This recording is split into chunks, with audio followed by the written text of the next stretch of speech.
Yeah. Hi. This is my favorite experiment in psychology. You put a child into a room and you offer her a marshmallow. And the moment the girl is going to dig in, you tell her, stop, here's the deal. You can either eat this marshmallow now or you can wait till I'm back to get two.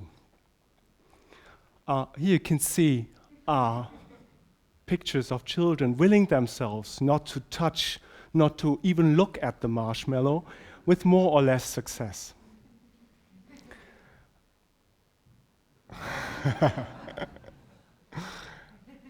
This is my version of that situation.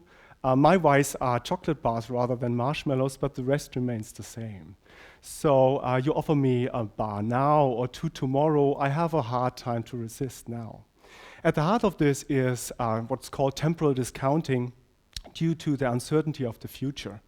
Will I be able to collect these 2 bars tomorrow? Will you still give them to me? Will I like chocolate? I mean, there's some truth in the saying that a bird in the hand is worth 2 in the bush. The fact that uncertainty is at the heart of this can be easily demonstrated by changing the situation a little bit. Now it's 1 bar next Monday and 2 bars next Tuesday, and the choice is easy. I'll take the 2. No problem here. By the way, pigeons do exactly the same. Pigeons prefer larger, later rewards to sooner, smaller rewards if both are in the future. But the moment the sooner, smaller reward comes close to now, they reverse their preference. Exactly what I do with chocolate bars.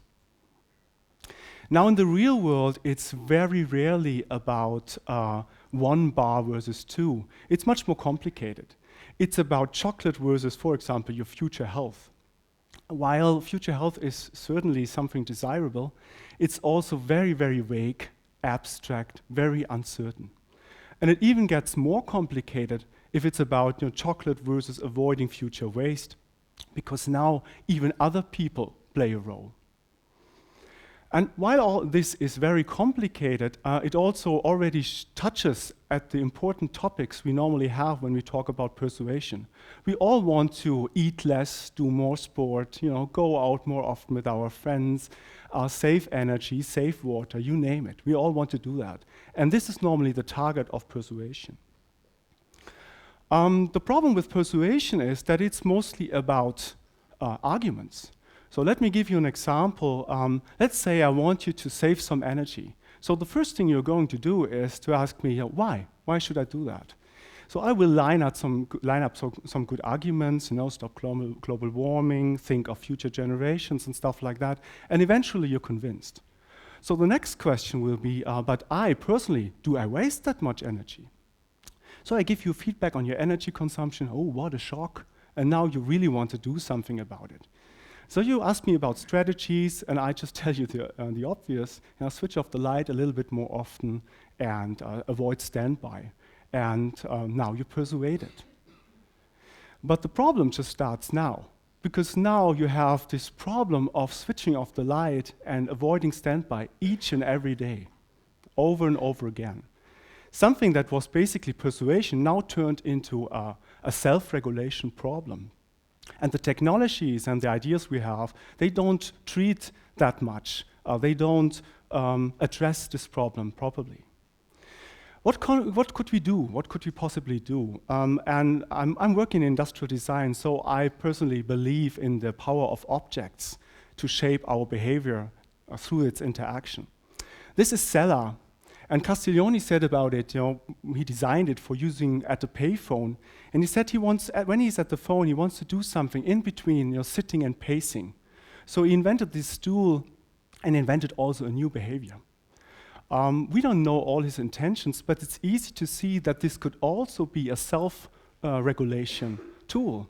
Namely, through its slight inconvenience, it helps you to spend not too much time and not too much money at the phone. So it becomes a tool for self-control, maybe. Now we already have technologies. You heard already about persuasive technologies, gamification, and so on. But the models behind that are very simple. They are either based on giving feedback and information, or they employ very, very simple models of conditioning and behavior. But while we might have the same time discounting mechanisms like pigeons have, I would say humans are a bit more complicated. They know about the world, they have insight, and they cannot be forced into motivation machines. They need something else. They need something to help them, objects that help them to transform, to trick them into behavior.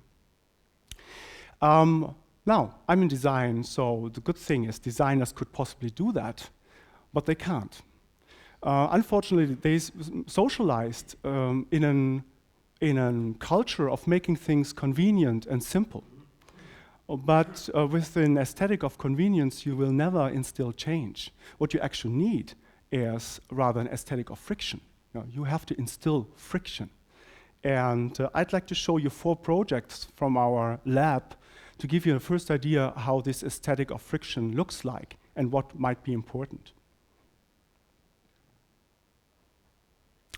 The first thing I'm going to show is Forget Me Not. It's a reading lamp. You switch it on by touching one of its petals. But now, over the next 30 minutes, it slowly closes down again and dims the light. So when you need an extra light, you need to ask Forget Me Not again, and again, and again, and again.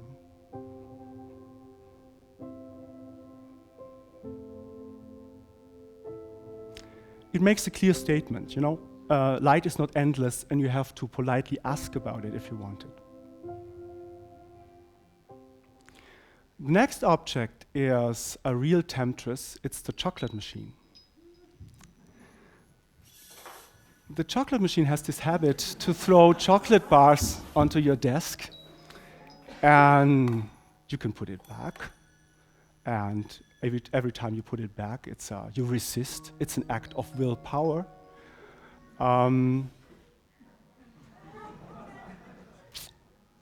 You could also fail. The chocolate machine is based on a theory called ego depletion. And ego depletion assumes that you can train your willpower, just like a muscle. So with each single small act of resistance, you're gaining more strength. And the chocolate machine is just, in a way, a training machine for your willpower. And it's also fun if you use it.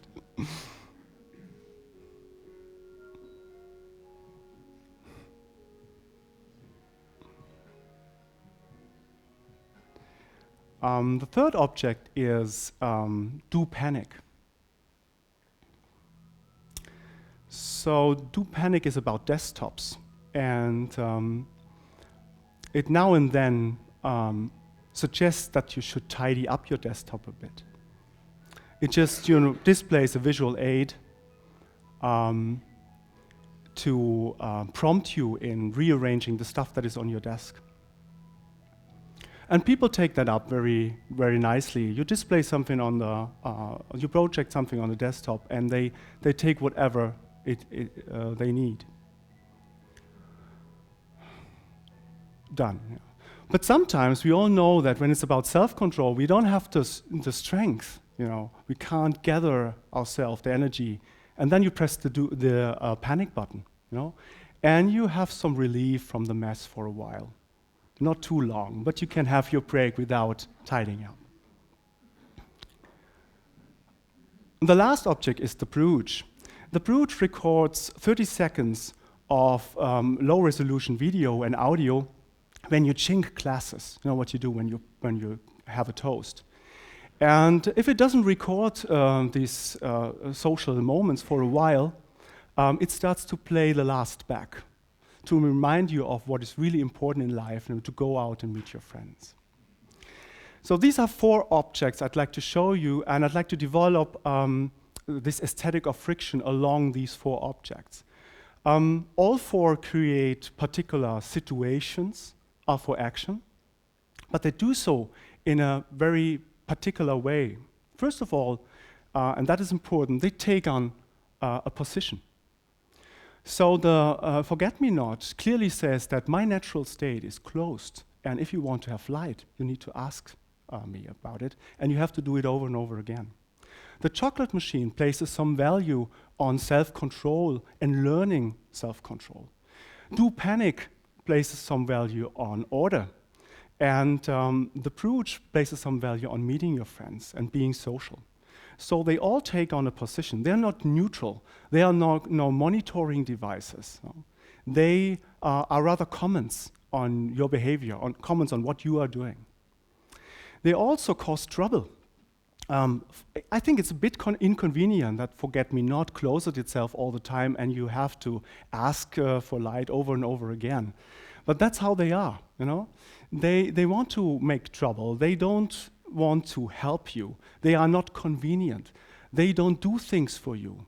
They rather create a bit of trouble so that they prompt you in doing it on your own. Troublemakers are good, but you need to design lovable, playful troublemakers. So the next is a very important principle. These objects are naive. They are a little bit absurd. They're clearly inferior. They're not intelligent in any way. But through this, they also playfully mock the much more capable user. For me, they seem to say, like, look, I'm a simple machine, yeah? And I know what's good for you. Why don't you just do it? And most importantly, I think, they are also understanding. All these objects acknowledge that you can fail. It's not about self-control 100%. There's always the possibility of failure, and once indulged is not a pattern yet. Do panic even has a designed exit route. You know, if you can't gather the strength to tidy up, you just hit the panic button, and you have some relief at least for a while. I think this is a first sketch of what an aesthetic of friction could be, and we need this kind of objects to understand how to design for change. So let me summarize. If we talk about change and persuasion, from my point of view, it's much too much about arguments and words. We should consider behavior more. Objects are very, very good in shaping behavior, but we have a problem here because contemporary design is not fit, is not used to make things troublesome. We're used to make things convenient. We're used to meet the needs of our clients, whatever they want, and whether it is good for them or not. But what we actually need to instill change is friction, good friction, and we need to develop an aesthetic of friction, and we need to experiment with these objects to understand what it is about. And finally, I think all this reminds us that leading the good life is not about short-lived immediate pleasures, and we heard that a lot already. It is about doing the right thing in the long run. And these objects hopefully will help you along. Thank you very much.